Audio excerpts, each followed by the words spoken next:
Barbara Kingsolver's book, Demon Copperhead, won the Pulitzer Prize for Literature this year. And it's really inspired by Charles Dickens' story, David Copperfield. So it's an extraordinary book where she describes rural poverty, the effects of the opioid crisis, and she includes a scene that is so upsetting that both my wife and I, independently reading it, we had to shut the book and close it and look away. The main character and the narrator is named Demon, and it's about his life and the aftermath of the collapse of the coal industry in his Virginia town. Demon longs to go and see the ocean, but wonders if he'll ever get there. His father died before he was born, and on his 11th birthday, his mother dies of an overdose. And it's just a tragic, went from one tragedy to another. Demon goes and he lives and works with foster children on a tobacco farm where all the money that he earns is taken from him. And for a brief while, he's the foster child of the McCobb family. They have 4 small children, and they too take most of the earnings that he gets from sorting garbage at a local convenience store. So when the family's car gets repossessed, they have to leave town, and there's not enough room for him to go with them. So he's left alone, and he goes off with his entire life savings in a peanut butter jar in his backpack, and he goes on the road as a 12-year-old, hitching rides, trying to find a grandmother he's never met before. Now, this is the scene that's so hard. At a truck stop, he stops, and a prostitute just keeps approaching him and hassling him. And to avoid her, he goes and hides in the men's room. So he sits in the men's room stall, and he takes out his little jar of money and puts it on the ground. But he doesn't realize that the prostitute has followed him in, and she sees that he has this jar of coins and money, $100 in that jar. And she sees that he has it. So when he comes out of the bathroom, she tells the shopkeeper that he had stolen it from her. And the shopkeeper then takes out his backpack, goes through, and takes the jar, and every last cent he owns is taken from him. He runs out into the night, and I just had to close the book. I couldn't read it for another 2 weeks after that. Intense misery, injustice, and cruelty, they make us want to look away. Think of the way that we sometimes respond when you see somebody who's living on the streets of San Francisco and they're covered with sores. Or the way that you might feel when you think of those people whose families were murdered and kidnapped by Hamas. Or you think of what the landscape looks like in Gaza these days, that terrible, terrible suffering. Now, this kind of pain, it becomes a kind of threat to our innermost self. And because we also know, we realize how vulnerable we are. And when we become parents, that level of vulnerability just goes off the charts. We're way more vulnerable than we'd ever been in our lives. When we see too much suffering, we cannot look anymore. Now, Jesus never reaches that point. Jesus sees people as they are, and he loves them. And Jesus is not afraid of his own vulnerability. Jesus does not look away. That was true as he went from town to town with his friends in Galilee, and it is true today also. It is the most important thing for us to understand Jesus' teaching.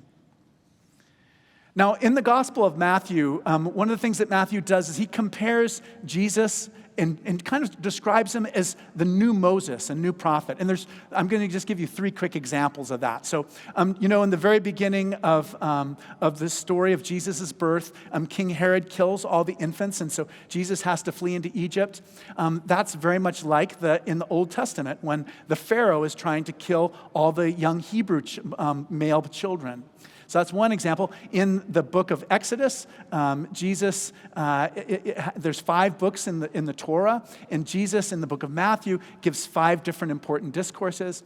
And then also, if you think about the Sermon on the Mount, it's really a replay of Moses going to Mount Sinai and receiving the 10 Commandments. So what we have today is Jesus' most important sermon. And the people who've come to see him earlier before this section that we just read, they include people who are sick, afflicted with various diseases and pains, people possessed by demons or having epilepsy or stricken with paralysis. And it's also presumably includes the people who are helping those people, right? So Jesus says, when he says, these are the people he's addressing, people who are suffering, people like David Copperhead. And Jesus says, blessed are the poor in spirit, blessed are those who mourn, blessed are those who thirst and hunger for righteousness. And we call these the Beatitudes, and it's really easy to misunderstand them. The Greek word Jesus repeats, the word for blessed, is the Greek word makarios, and the dictionary definition of it is this, quote unquote, pertaining to being happy with the implication of enjoying favorable circumstances. So on social media, when we see the hashtag blessed, we expect pretty much the same thing that the ancient Greeks did when they saw the word makarios. Blessed people are happy, rich, healthy, attractive, strong, popular, often ruthless, sometimes deceptive or aggressive. And in the face of this common sense of what blessedness means, Jesus says something entirely different. Jesus says, blessed are the poor, those who are mourning, the gentle, the merciful, the pure in heart, the peacemakers, the persecuted, and the reviled. Now, Jesus is not telling us to go out and try to become poor in spirit or to make ourselves sad so that we're mourning. Jesus challenges our idea of what it means to be blessed. And I want to this is the one part of the sermon I should have left out, but I'm going to include it anyway, because it involves a very complicated grammatical point.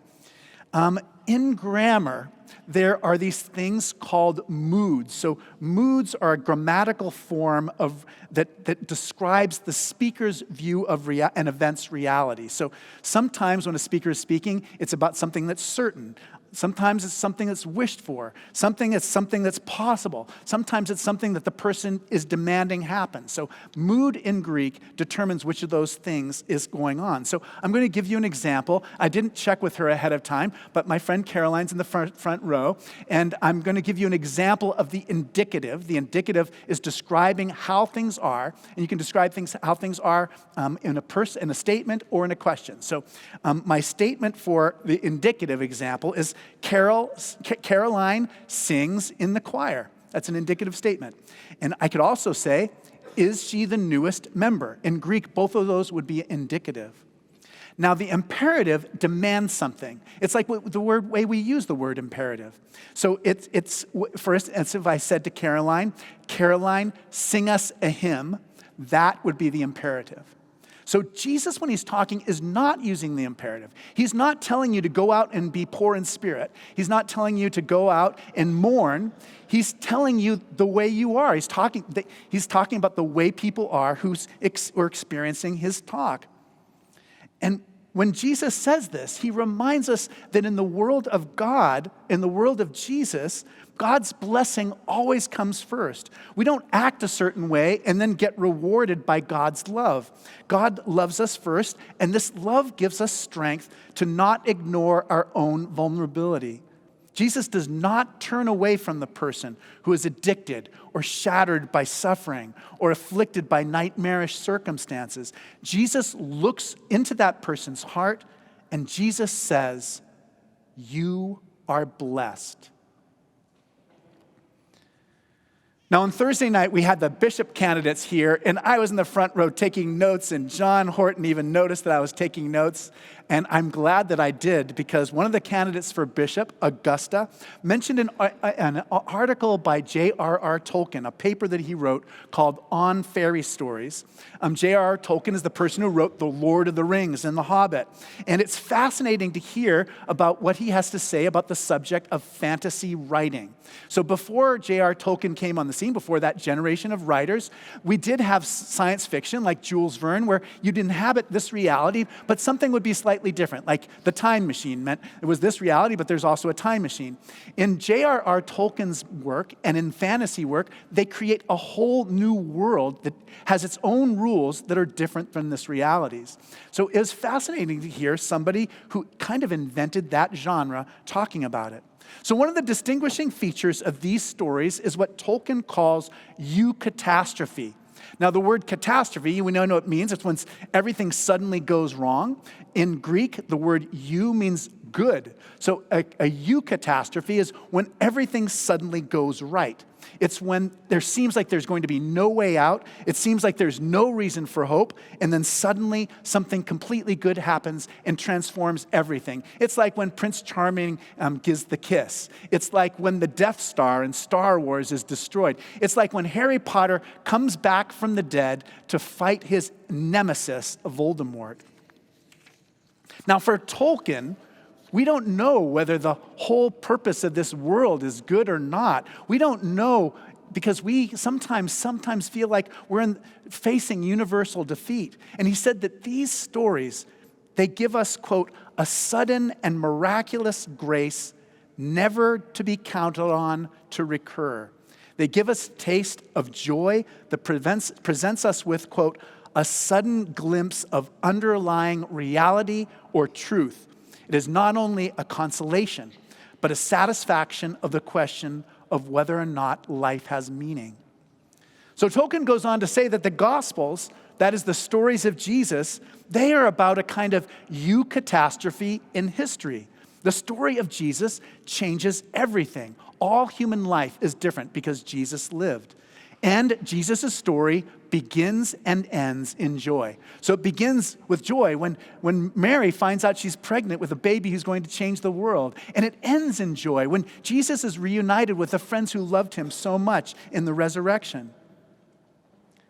It is the story of someone who is not afraid of vulnerability, who can see every kind of human suffering and not turn away. That is Christian joy, the Gloria, the good news. Now, in Kingsolver's novel, David Copperhead is dying to be adopted into a family like yours. And today, we are going to adopt 6 new families. 6 new people are going to be adopted into the family of God through baptism, into the new life of grace. The courage and openness of Jesus will help them to love others in the power of the Spirit and to grow into the fullness of God's peace and glory. This experience of Jesus, of the one who does not look away, will lead them to have inquiring and discerning hearts, the courage to will and persevere, and the gift of joy and wonder in all God's works. In this hard world, they will be baptized into joy. Now, some people believe that we are accidents, mere biological machines, determined in all our decisions by the hard realities of evolution. But Jesus gives us another way. He shows us how to experience our life as a gift from God, a God who loves us even when our suffering makes us unrecognizable to anyone else.